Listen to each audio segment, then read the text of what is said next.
also here to preview the congressional baseball game, which he will coach next week. Congressman Williams, great to have you here, sir. Always good to be on your show, David. Thank you.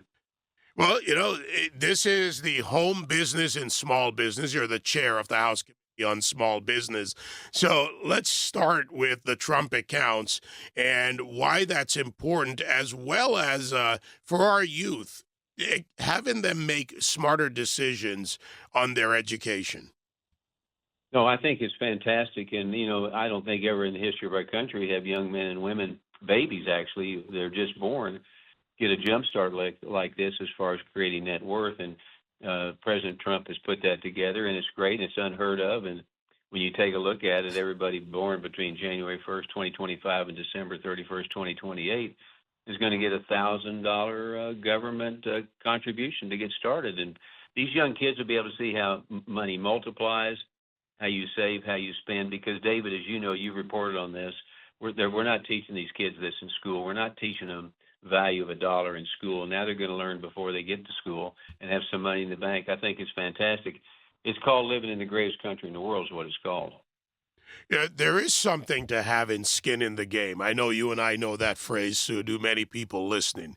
And when that young person gets to the point where they recognize that they have skin in the game, I would suspect that many will take an interest in it because it's a plan. It's something that they can see growing. I think that small, maybe not so small component of this helps get the attention that someone needs to pay to their own financial structure.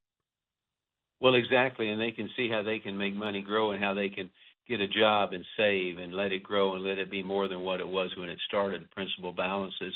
So, I mean, it's kind of financial class 101, but they're learning it at an early stage in their life as opposed to waiting to learn about it in the schools, which aren't teaching it right now. I think it's fantastic. And, it gets back to that thing, David, the government can create a job, but the government can't create net worth. The private sector and small business and Main Street do that. And we literally, basically, I mean, if you got a young person 5 or 6 years old, it's got several thousand in the bank. I mean, they're a person of Main Street America right now. So it's a great thing, and I'm happy that I'm able to see it as with this growth that we're going to have with these young people. It's going to be wonderful. Now let's go into the education component of our discussion this morning. And, just a couple of days ago, Congressman, I had a couple of guys in the studio to talk about AI, but here was the discussion, AI and data center. It was around the workforce, the technical workforce, the builders, the maintainers. They've opened a school in Texas, in Dallas, and that school at the Forge will teach those workers, because if we're going to build data centers and all the supply systems and the effects on the communities, you need professionals. You need skilled labor.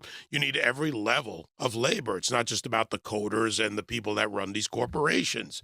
So what we need to do in this country is to make sure that small businesses, or any size business, and you're the chair of the House Committee on Small Business, have the incoming workforce and the growing workforce to grow that engine of American economy. Well, absolutely. The opportunity is going to be unlimited. And, one of the things I talk about, and I think you and I have mentioned this before, in the state of Texas, which I represent, in the state of Texas, we have 100,000 kids dropping out of the ninth grade every single year. They're dropping out because they don't feel like they can be a lawyer, an architect, or whatever.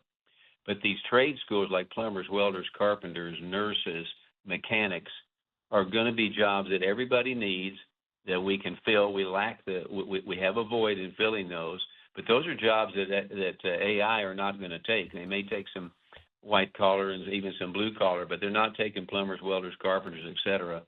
And that's why we talk about that all the time, and we're passing legislation that says that, for example, public schools or colleges need to tell kids that want to enroll in a public school what it costs to go to their school or what it costs to go to a trade school.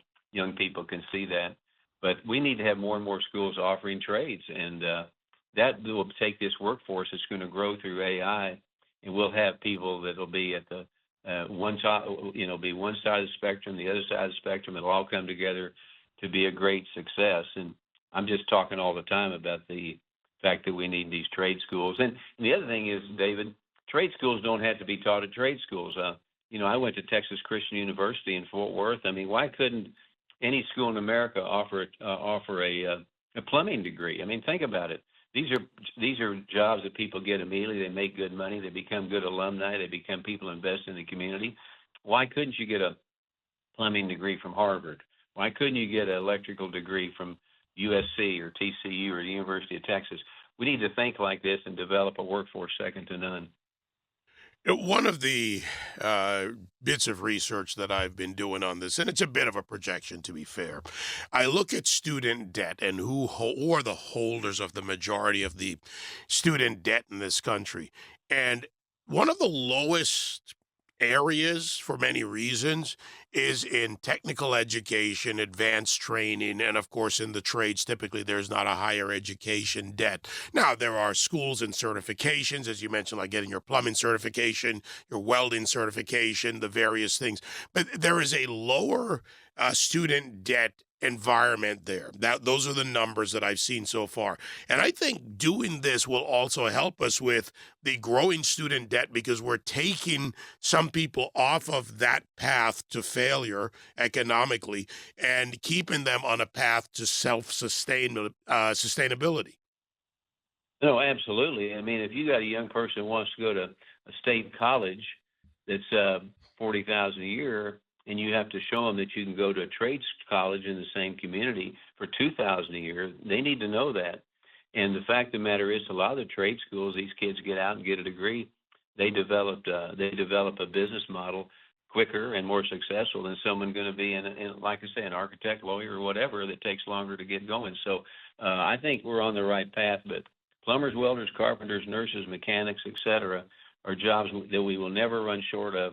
Can run short of, but the need for their service will not run short of. And you couple that with AI, I mean, the American economy is ready to, along with a big, bad, beautiful bill, I might add, with lowering taxes and regulations. We got an economy that's going to be second to none. I've been in business 57 years, David, owned my business. I think we're ready to take off sizably and lead the world in an economy like we haven't seen before. Well, it's playoff season for basketball, but baseball, baseball, baseball, Hey, baseball, play ball. 5 years in a row. All right. Doing really well in the congressional baseball game, 13-2 last year. And I think one of something that doesn't get a lot of the attention is the amount of money raised for local charities by this game. And, look, I know there's a lot of differences on the Hill. You see it, you live it. We play the examples of it on the show. But could we see some coming together for just baseball between Democrats and Republicans? And then, because there's a significant amount of money that's been raised for those charities, let's talk about that. well, this baseball game is a big deal here. You know that, but it's been played since 1909, if you can imagine that. And this year, we're looking at almost 40,000 people, 40,000 tickets sold. We could have charity money that bumps $3 million. It's going to set all kinds of records. It's one of those events, David, that you remember back in your high school days. You playing your in-town rival. Nobody wants to be in class. The teachers don't want to teach. Everybody wants to gets out to the ballpark to get ready for the game, and that turns Washington in that kind of a environment. It's kind of fun during this one day, which will be Wednesday. But we hold a pretty strong lead over the Democrats. We've got a really good team. As you know, I played baseball in the Atlanta Braves organization, so it's fun for me to coach these guys. And when you got 61 and 65-year-old outfielders and catchers that can still squat, it's a pretty big deal out there. And we're ready to play. We practice every day since March, and we're ready to get after it. We'll finish up tomorrow and be ready to play ball next week. Well, there's nothing wrong with bringing a ringer, Congressman. I have No, fully absolutely, support especially in D.C., that. right? Exactly. You got to bring your A game. The charity aspect of this, as I said, doesn't, it gets some attention when the game happens, but over the years, millions of dollars have been raised by this, supporting charities in the D.C. area, the Tim Johnson Memorial Scholarship Fund, Boys and Girls Club of Greater Washington, and others. And this is a good thing. This is also a great time to introduce young people to an event that benefits them. Oh, no question, and it's fun to see those young kids at the game, and so it's a lot of fun. It's a big deal, and it just shows the greatness of baseball. I mean, you go back in history, which you know as good as anybody, but baseball throughout history has kind of brought this country back from various times. They even played baseball in the Civil War, but we all remember President Bush's pitch at 9/11 in the World Series. How important that was, and back in World War II when the Ted Williams of the world left baseball to go fight for their country. And baseball's had a hand in bringing America back from doldrums in many cases, and we're going to do the same thing. We're not in the doldrums right now, but we're going to continue the fact that baseball is a sport that everybody can play, they can root for, get their team going, and raise money for charity and help young people do the same thing later on. Well, it's great what you do every year, and of course, give my best to a man who has certainly stepped back into it, and that is Steve Scalise, and to all of the team members out there. So win one, as they say, for the Gipper this time around. Make it six We're in a going to row, win one raise for a the lot of Gipper, the money. Mipper, whoever it is. We'll win one for David Webb.